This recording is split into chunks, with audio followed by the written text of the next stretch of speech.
Nina, why are you just my cousin and not my mommy?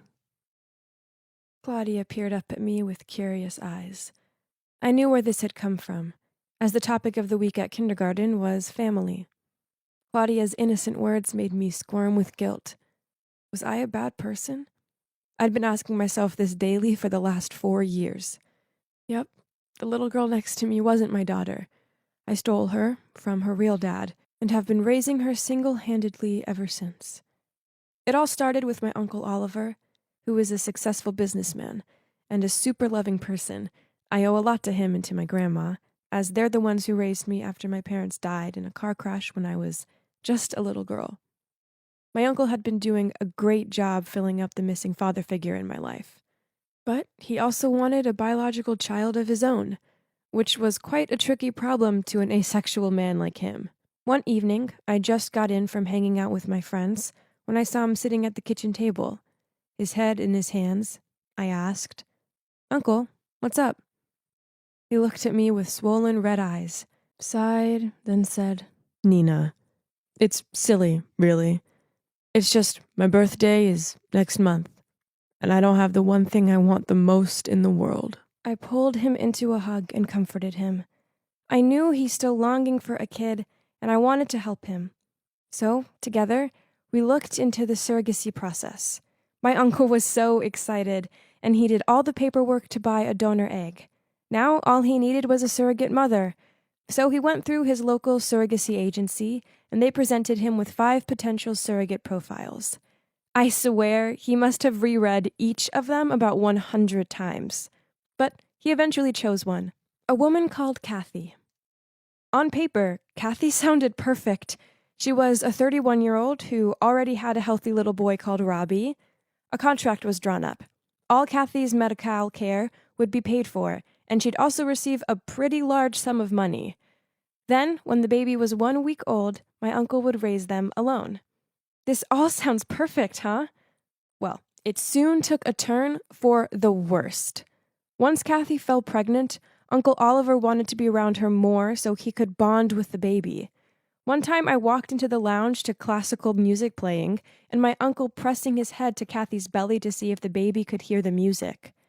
Soon coming home to find Kathy there became the norm for me. At first I didn't mind, as she was always really sweet to me, and we even had small talks from time to time. But then, one morning, when I was heading downstairs to go to work, I spotted her standing in the yard helping my grandma water the flowers. I was about to walk over to greet them, then I heard her say, "Oliver is such a lovely man, but he's so busy. I worry he'll find it all a bit too much juggling a newborn and work." Then Grandma said, "Don't worry, sweetie, as he'll have Nina and me around to help." But Nina is so young, and she has her own life to lead. She's always out at a party or with some boy, and you can't be expected to take care for a baby, not at your age. I just don't want a stranger caring for my baby, not when I could help out. What? Her sweet as sugar behavior was all an act, wasn't it? How dare she try and manipulate my lovely grandma? A few days later, I went down to dinner to see Kathy sitting there. She smiled at me and asked me about my day. I wasn't buying her overly nice act, but I went along with it anyway. At one point, she suddenly took her phone out, then her smile turned into a frown. "Oh, no. Robbie has a fever. I better go to him." She immediately pulled back her chair and stood up. "You know how it is. Only a mother's love can make a little one feel better." Then she left. Kathy's poisonous words had definitely got to Grandma, as she showed concern for Robbie and let out a gentle smile as her eyes followed Kathy's steps. And that was only the beginning. Kathy's game playing continued as a few days later, she showed up on our doorstep in tears. Then she came out with some story about how the venue for Robbie's birthday party had canceled and they refused to refund her. Like clockwork, my uncle told her she could have the party at ours and that he'd cover the costs. On the day of the party, I saw Kathy pass my uncle all of the receipts for the bouncy castle, magician, catering, etc. She gently pat her tummy and grinned. "You'll be such a wonderful father. You know, we could always have another one after this. For free, of course." Then, later on, I saw her whispering something to Robbie. Then the next minute, he ran over to my uncle. He hugged his legs and said, Thank you for the party, Daddy. Then Kathy hurried over to him, ruffled his hair, and said, Oh, honey, he's not your daddy, but it'd be nice, wouldn't it, to all live here together with the baby? Enough was enough, so that night I confronted my uncle and grandma about it. I don't have a good feeling about Kathy. I think she's trying to break the contract. My uncle sighed, then said, I know. Then grandma added, Kathy's right, though. Oliver can't do this alone. You're too young and I'm too old. So it makes sense for Kathy to stick around and help. Still better than having some random stranger around, right? I can help out, I raised my voice. Rather me than her. I don't trust her. Grandma shook her head. But she's the mother. She's carrying the baby. Their bond is undeniable. I know what it's like to lose people I love. Kathy will break this baby's heart. I'm sure of it. She's only out for herself. My face turned red as I raised my voice. My uncle remained silent. Then he just sighed and walked out of the room. I ran after him and pulled him back. Uncle, you made your choice right from the beginning. Why change it now? He replied with his eyes glued to the ground. Your grandma has a point. What? My voice was up to high pitch. Stop letting that witch Kathy manipulate you. He shook his head, then walked away. Oh my God. They were being controlled like puppets. This needed to stop. So I decided to confront Kathy about it. My chance arrived the next day. She was helping to cook dinner, so I said to her, I know what you're up to. You just want an easy life without any money worries. That's why you're manipulating them. But you can't fool me. She stopped chopping the carrots, then looked at me. Is that so? The thing is, Nina, I always get what I want. She gave me an evil smirk. Then she slammed the knife into the carrot with such ferocity that I flinched. It was official. Kathy was crazy, but I didn't have any proof. So basically, there was absolutely nothing I could do about it. As expected, the craziness continued into the next day. I went to Grandma's room and saw her looking flustered as she searched through her bedside drawer. I, again, couldn't find my pills, and that they kept on showing up in strange places. She seemed really worried that she was losing her mind. Later on, when we were all eating dinner, Kathy went to the fridge, and surprise, surprise, guess what she found there? Yep, Grandma's pills. Obviously, Kathy had put them there.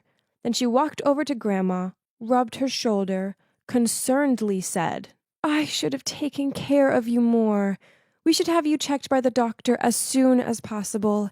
Age can be so cruel on the mind, and you don't want to be forgettable around the baby. After that, Grandma seemed totally convinced that she was too old to take care for a baby, even after the doctor told her she was fine. Furthermore, she was adamant that Kathy should move in to help out. Ugh! What a snake Kathy was! A month later, the baby was born. A girl. My uncle named her Claudia, after my mom. We all cried happy tears and welcomed her into our family. Kathy got her wish, and both her and Robbie moved into our house. One morning I came downstairs to see Kathy holding the baby. In front of her was the ripped-up contract. I told her to leave, and she smirked and said, You're a smart girl, Nina, but you're no match for me. I'm not going anywhere. This is my home now, so get used to it. I knew there was no point telling my uncle and grandma about this. I couldn't let this woman destroy my family. She was dangerous. She could end up hurting everyone. She'd never stop until she got what she wanted, and there's no way I could let that happen. So, when Kathy was in the bathroom, I picked Claudia up, and before I could stop myself, I was fleeing from the house and out of their lives. I moved to a new town and got a new job. It was only meant to be temporary, but I guess I was too selfish and afraid to go back. I'd always been truthful with Claudia about one thing, that I was her cousin, not her mom. So, when Claudia said the words, Nina, why are you just my cousin and not my mommy? I felt so guilty. She was missing out on a relationship with her father because of me. Yes, I'd wanted my family to get out of Kathy's trap, but what I did wasn't fair to my uncle. I knew that now. I had no right taking his daughter away from him for 4 years. I felt so awful. Thinking about the distress I must have caused him and Grandma, the guilt was eating me up, and I knew I couldn't carry on like this anymore. So I called up an old family friend and asked him to approach my uncle. Later that day, my friend got back to me with a message from him. "Kathy's gone, and she won't be coming back. You were right about her. Of course. She was only after my money. After you left, she didn't seem to care about Claudia at all, and she threatened to go to the cops and report you unless I paid her off. Please, just come back to me and Grandma. We sure aren't happy with what you did, but we know you had good intentions. We love you, and we just want our girls back home." Tears streamed down my face. They'd found it in their hearts to forgive me. Running away had never been the answer, even if I'd done it with good intentions. It was time to stop running. It was time to go home. So I peered down at the little girl who reminded me so much of my uncle. "Claudia?" I took her hand. "Are you ready to go home to Daddy?"